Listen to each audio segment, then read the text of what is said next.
অনেক তো বাঙালি রান্না দেখালাম এবং খেলাম, এবার নিয়ে আসলাম একটু চাইনিজ রান্না, অন্যরকম চাইনিজ ভেজিটেবল।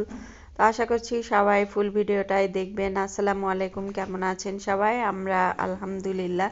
তো এখানে ভেজিটেবলটা রান্না করার জন্য আমি পাতাকপি, তারপরে হচ্ছে ক্যাপসিকাম এবং গাজর নিয়েছি। এই তো সব উপকরণগুলো এখানে নিয়েছি, পেঁয়াজ এবং আদা রসুন কুচি।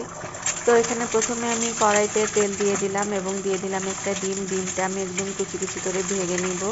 তো এই তো দেখতে পাচ্ছেন ডিমটা একদমই ভেঙে নিলাম আমি। এটা অবশ্য চিকেন দিয়ে করলে বেশি মজা লাগে, কিন্তু আমার ছেলেরা চিকেন খায় না, এই জন্য আমি হচ্ছে ডিম দিয়েই করলাম। তো তার ভিতরে আমি সে সবজিগুলো দিয়ে দিলাম। তো সবজিগুলা সব দিয়ে দেওয়ার পরে তারপরে হচ্ছে আমি একটু নেড়ে চেড়ে ভেজে নিব। দিয়ে দিলাম আদা। আর এই সবজিটা এই পর্যায়ে কিন্তু চুলার হিটটা হাই হিটে রেখে ভাজতে হবে, কারণ হাই হিটে রেখে ভাজলে এর কালারটা একদম হচ্ছে সতেজ থাকবে, যেমন সবজির কালার ঠিক তেমনই থাকবে, চেঞ্জ হবে না।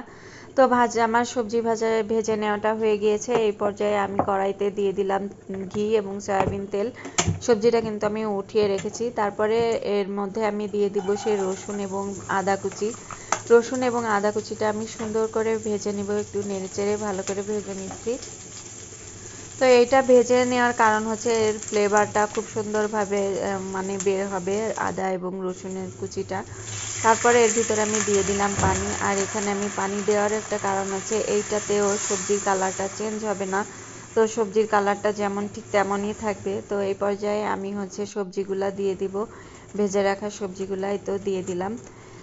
দিয়ে তারপরে হচ্ছে আমি একটু নেড়ে চেড়ে নিব। তো দেখতে পাচ্ছেন সবজির কালারটা কিন্তু যেমন কালার তেমনই আছে।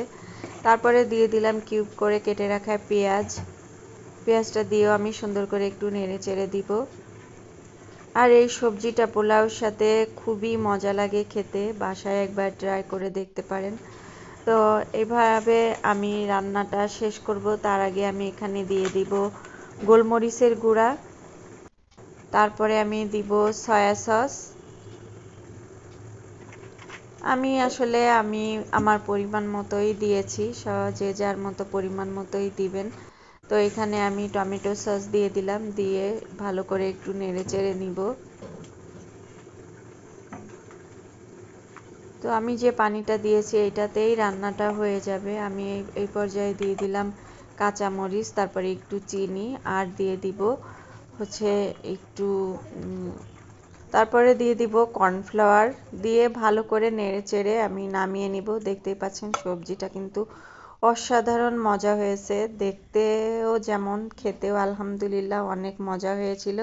তো বাসায় এইভাবে ট্রাই করতে পারেন, আর এটা পোলাওয়ের সঙ্গে খুবই মজা লাগে। তো আজকে এই পর্যন্তই।